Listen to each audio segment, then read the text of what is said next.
भारतामध्ये 15,400 ton LPG साठा आता यशस्वीरित्या आणला गेलाय। जागतिक पातळीवर खाडी देशांतील वाढत्या तणावाच्या पार्श्वभूमीवर भारतासाठी एक अत्यंत महत्त्वाची आणि दिलासादायक बातमी समोर येते।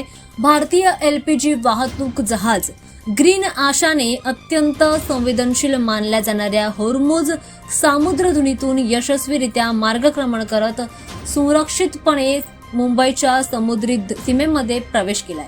या जहाजामध्ये तब्बल 15,400 टन एलपीजी साठा आहे। सध्याच्या अनिश्चित परिस्थितीमध्ये ही खेप खरतर भारताच्या ऊर्जा सुरक्षेसाठी अत्यंत महत्त्वाची मानली जाते। खाडी प्रदेशात सुरू असलेल्या तणावामुळे आंतरराष्ट्रीय जलवाहतुकीवर दबाव वाढला असताना ग्रीन आशाचा सुरक्षित प्रवास हा भारतासाठी एक मोठा आत्मविश्वास देणारा ठरला। या प्रवासाकडे ऊर्जा क्षेत्र आणि सुरक्षा यंत्रणांचं विशेष लक्ष होतं।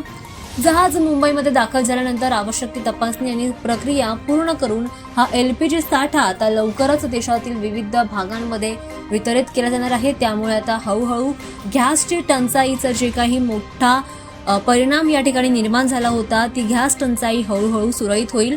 त्यामुळे आता एलपीजीचा साठा योग्य वेळेमध्ये वितरित केला जाईल।